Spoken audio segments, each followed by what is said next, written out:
And good evening everyone, and a particular welcome to Zakir Hussain. For those that are not aware, Link is a listed company on the Australian Securities Exchange. We've been in India since 2008. Our registry business in India has 1,375 listed companies. We are hopeful, given recent events, that'll be 2,000 before the team know it. We have 500 people in Mumbai and also other co-locations in India. In welcoming Zakir Hussain here tonight, I note that Indian music is based on a Sanskrit text from the 13th century, a bit older than other forms of classical music. Roll over Beethoven. I'd also note that the tabla, which Zakir is probably the world's finest exponent, is a critical component in keeping other musicians in time, that is, timing and rhythm. I've been on a personal journey for the last 3 years. ये तो खुशबू की तरह है, हवाओं में फैल के इस तरह बिखर जाते हैं कि हर कोई उस सुगंध का गुलाम हो जाता है। मसला तो हम जैसे फूलों का है कि वो कहाँ जाए। Tabla was merely considered as an accompanying instrument. There were few greats who did great job like उस्ताद अहमद जान थिरकवा खान साहब, बहुत बड़े पंडित किशन महाराज जी, सामता प्रसाद जी, अनोखेलाल जी, बहुत अच्छे, लेकिन तबले को सही मायने में पूरी तरह से समान दर्जा देने में अगर किसी शख्स ने पूरी कायनात को अपनी तरफ खींच लिया तो वो है उस्ताद Zakir Hussain.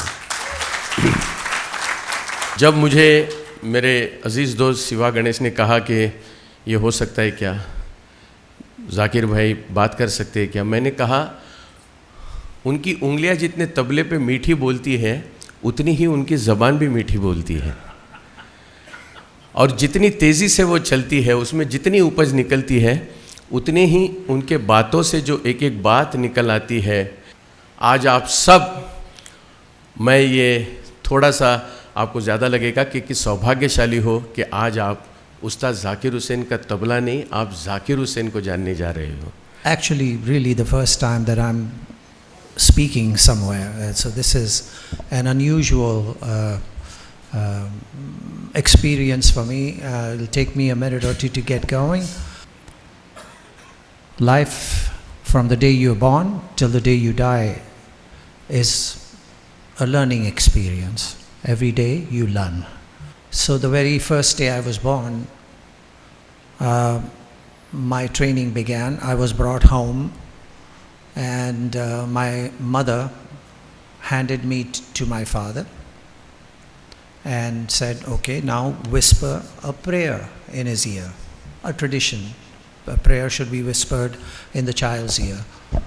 So my father took me in his arms, put his lips to my ear and sang rhythms. Dha, dhin, kridhin, din, da. Dha, ge, dhin, trika, dhin, din, da.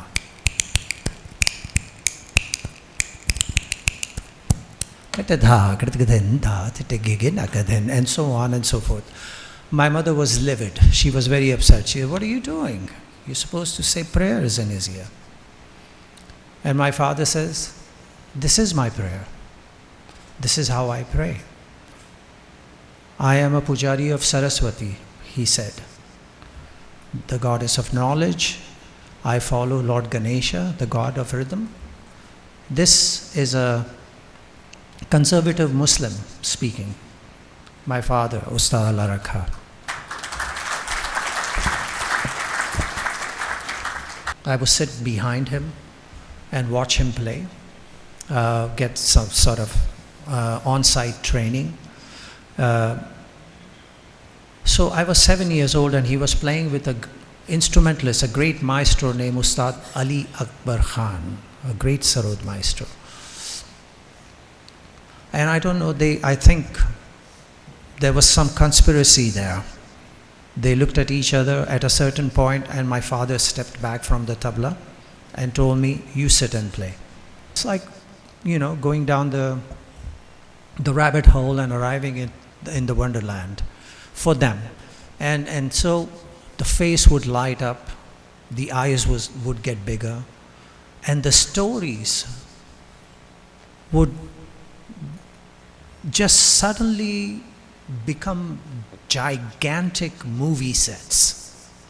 That's what would happen. When they talk about Lord Ganesha and how he took the sounds of the Damaru of Lord Shiva and then he built a language of rhythm around those sounds of Damaru and created this incredible repertoire that we all swear by. Battle. And my father made sure that I understood that. And one of the things he taught me was that one must respect one's culture, one's tradition, and the source that it comes from. And he said, this is Saraswati, the instrument. This is Saraswati, he said. Make sure that you in no way defile it. I ran into this very beautiful girl. Most boys do run into beautiful girls. It happens, vice versa too. I ran into this very beautiful girl. She had come to Ustad Ali Akbar Khan Sahib's school to study Kathak dance. And I don't know, somehow, I guess it's an instinct in human beings. They've kind of figured out, it just comes alive, how to woo a girl. It just happens. You just follow, you stand, you are within sight. She comes out of the class, you just happen to be there. She comes into the lunchroom, you just happen to be sitting in the next table. Friends, and then a few years later we got married, Antonia, Tony, and 41 years down the road we are still married.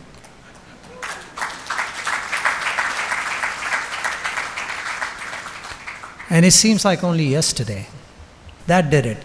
So yes, so Antonia Minicola, an Italian descent, we got married, and San Francisco, or that neighborhood, has since then been our home, and we've lived there. And now I have 2 daughters. One of them is a filmmaker and also a mother, so I'm also a grandfather, by the way. I think next year I'm going to start my journey into my 70th year. But the tourists and the people all over the world came to India. Why? Because they had heard Ravi Shankar's sitar. They had heard Ustad Allah Rakha's tabla. They had read the book, The Autobiography of a Yogi. It's one of the great books. You've got people like Anita and Harsha Bhogle sitting there, I'm sure, with some questions. Vitthal Kamath there, who's itching to ask a few. So please tell, enlighten us, as a performer across globe, what is that one thing you expect out of the audience when you begin the program, be it India or abroad? An open mind, a willing set of ears. That's what I expect from the audience. Ram Narayan. Who is the next Zakir Hussain? As I said to you before, I'm not the best tabla player in the world. So, it's like, saying who's the next Sachin Tendulkar. I mean, there cannot be. If there is a next Zakir Hussain or next Sachin Tendulkar or next Ustad Allah Rakha, they're just a copy. On stage, I have never sat down on the stage saying that I'm going to subject my audience to a spiritual experience. In other words, I'm going to tell them, now close your eyes, sit in a yogic position and say Om and concentrate on my Dha and my Dhin and look deep within it and see, the solar system inside of it, whatever bullshit I can come up with. And one thing is for sure, when you push to get an appointment with God never happens. It has to be at His time, His whim. And yes, I mean, you can get bankrupt a zillion times, but you can still be the President of the United States of America. People say, okay, you know, they say, oh, this actor is my role model, or this cricketer is my role model, or that tabla player is my role model. I say, you know, if one of your parents or both of them are not your role model, then there is something wrong there. You create music all the time. I mean, it's a rhythm, it's a disciplined pattern, but you're still creating a lot of stuff, lot of ideas in that. What will be your advice to people at large, being in their different fields, be it business, be it finance, be it marketing, whatever? How do you bring about more creativity into their own respective ways of life? I wanted to know, is there any kind of music that you still want to play for? Any kind of what? Music. That I still want to play? Play for. God, I'm still trying to play tabla. Hello, how are you? Very well, thank you. Simplicity, thy middle name. Ma, no, not simplicity, just reality. And modesty, of course. You know. A very lighter question, your favorite tal to play? And, you know, people say, you know, I don't like to be called an ustad.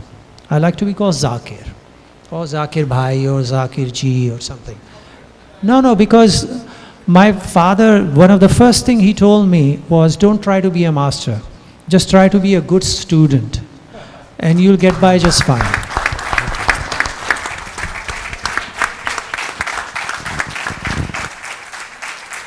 I know all of you are hungry. I could actually chase a horse and eat a rider.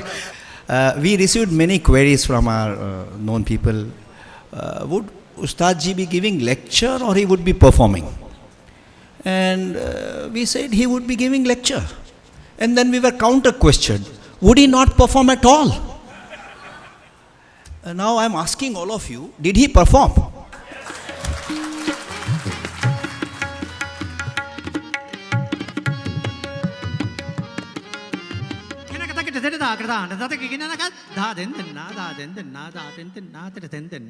Da